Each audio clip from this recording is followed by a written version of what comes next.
전류에 의한 자기작용이라고 되어져 있는데, 일단 전류라는 것은 우리가 보통 전류 I로 표현을 하죠.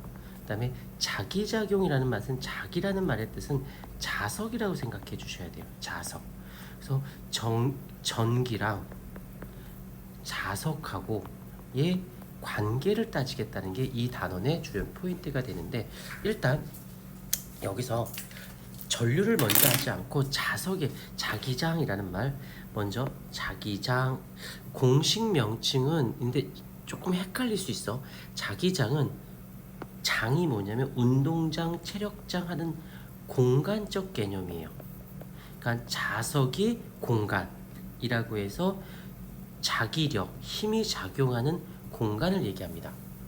여기까지는 어렵지 않고, 그 다음에 방향을 보게 돼. 항상 여기다가 큼지막하게 자극적인 펜으로 세기, 그 다음에 방향. 결국은 시험 문제상에서 물어보는 건 세기와 방향에 대한 이야기가 되어진다라는 거. 그래서 여기서 방향은 일단 알겠지만 N극이 가리키는 방향이니까 그대로 해주면 되고, 세기는 자석주의 자기장의 세기는 자극에 가까울수록 그 다음에 멀어질수록 약하고. 자, 여기 근데 자기력이라는 건 뭐야? 힘이지.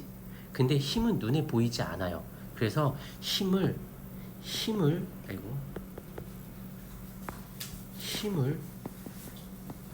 선으로 표현했어. 이건 그냥 차근차근히 듣기만 하세요. 힘을 선으로 표현했어. 그걸 줄여서 자기력선이라고 했네. 그러면 그대로 해보자. 이 자기력선이 많으면, 선이 많으면 힘의 세기는 세지는 거죠. 그렇겠지. 그러면 잘 봐. 얘를 여기 공간을 내가 A라고 잡을 거고, 여기를 B라고 잡을게. 그러면 선의 개수는 누가 더 많아? A가 더 많지. 근데 누가 더 세다라고 느껴져? B지. 왜요? 다른 점은 개수는 그런데 면적이 다르죠. 그래서 이걸 조금 더 디테일하게 뭐라고 하냐면, 자기장에서의 자기력선. 좀 말을 바꿀게. 자속 밀도라는 건 공간적 개념으로 해석할 수 있어. 의 자기력선을 얘기해. 또 하나, 자기장이 또한 공간이지. 자기장 내에서의 자기력선. 너무 길어.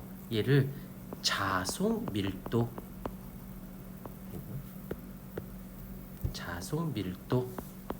그래서 얘를 자기장의 세기에서 라지 B라고 쓰는 건 공간적 개념이 아니라 바로 일정한 공간 내에서의 선의 개수. 그래서 또 이런 말도 써요. 자기력선 수라는 말을 쓰기도 해요. 자, 지울게. 필요 없으니까. 뭔 말인지 뜻만 알면 돼요.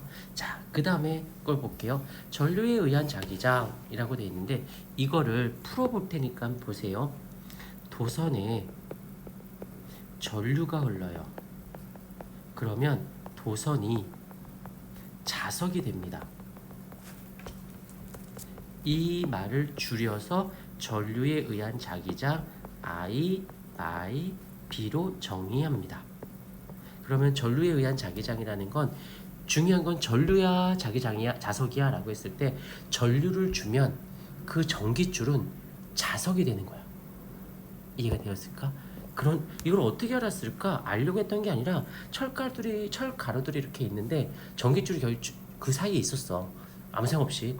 그리고 전류를 흘렀다? 뭐 하려고? 근데 갑자기 그 전기줄 도선 주위의 철가루들이 움직여는 거야. 철가루가 움직이려면 자석이 있어야 되는데, 근데 이렇게 보니까 자석이 있었을 때와 똑같은 현상의 철가루들의 움직임이 생긴 거지. 그래서 알아낸 거야. 전기줄에 전류가 흐르면 전기줄은 자석이 되는구나 를 알아낸 거지. 근데 그 전기줄이 직선으로 된 전깃줄이야. 직선 전깃줄이야. 그래서 직선 전류에 의한 자기장이라고 얘기한 거지. 근데 아까쯤 얘기했지만 방향과 세기만 잡으면 돼요. 근데 얘도 한번 확대해서 볼게. 여기서 도선에 전류가 흐르면 도선은 자석이 된다고 했죠. 여기서 센 전류가 흐르면 자석은 센 자석이 되겠다. 그러니까 당연히 어떻게 돼야 돼? 전류의 세기에 비례하겠죠. 한번 좀 이따 필기 시간 줄 거예요. 그 다음에 여기에 자기장의 세기가 있고 여기에 자기장의 세기가 있다고 치자. 당연히 어떨까? 가까울수록 세겠죠. 그러니까 어려운 건 아니야. 그대로 거리에 반비례해. 정리해보자. 자기장의 세기는 거리에 반비례하면서 전류의 세기에 비례합니다. 라고 해서 나중에 쿨롱 상수라고 K가 있거든. 뭔지 모르셔도 돼요. 예전에는 이걸 알고 있어야 됐지만 지금은 묻지 않아. 그냥 가까울수록 세고요. 세면 세요. 이제 세기를 알아냈어. 이제 그래놓고 방향에 대한 이야기를 해볼게요. 방향은 이래저래 하다 보니까 귀찮은 거야. 그래서 정리합니다. 어떻게? 오른손을 기준으로 해요. 했었을 때 엄지손가락은 전류의 방향으로, 나머지 네 손가락은 자기장의 방향으로. 조금 더 할게. 자, 여기서 추가가 될 게 뭐가 있냐면 여기서 전류가 들어가는 방향이 있고 그 다음에 나오는 방향이 있어요. 이거를 할 때마다 말로 쓰기가 그래서 화살을 생각해보자. 그대가 석현이가 화살을 쏴서 칠판에다 쏠 거야. 그럼 화살은 칠판으로 들어가지. 그랬을 때 화살 뒤를 볼래? 깃털 때문에 어떻게 보여? X자로 보이지 않을까? 깃털 때문에. 그래서 들어가는 방향을 X 표시한 거고, 반대로 칠판에서 화살이 날라와서 석현이한테 날아갈 거야. 그걸 정면을 보고 있으면 뭐가 보여? 그치. 화살 촉이 보이지. 이래서 얘를 나오는 방향을 동글뱅이에 점을 찍은 거예요. 여기까지 이해됐어? 자, 지금부터 편하게 들으십시오. 직선 도선이 있어. 근데 전류가 이렇게 흐른대. 그래놓고 오른쪽하고 왼쪽에 이 자기장의 방향을 봤더니 들어가는 거고 나오는 방향이더래요. 이번에는 전류의 세기를 전류를 아래쪽으로 흘렀더니 왼쪽이 들어가는 방향이고 오른쪽이 나오더래. 자기장의 N극의 방향이. 계속 해볼게요. 이번에 오른쪽으로 흘렀더니 일로 들어가곤 이쪽으로 나오고, 일로 흘렸더니 일로 들어가고 일로 나오더래. 야, 이걸 어떻게 다 나올 때마다 잘 정리해?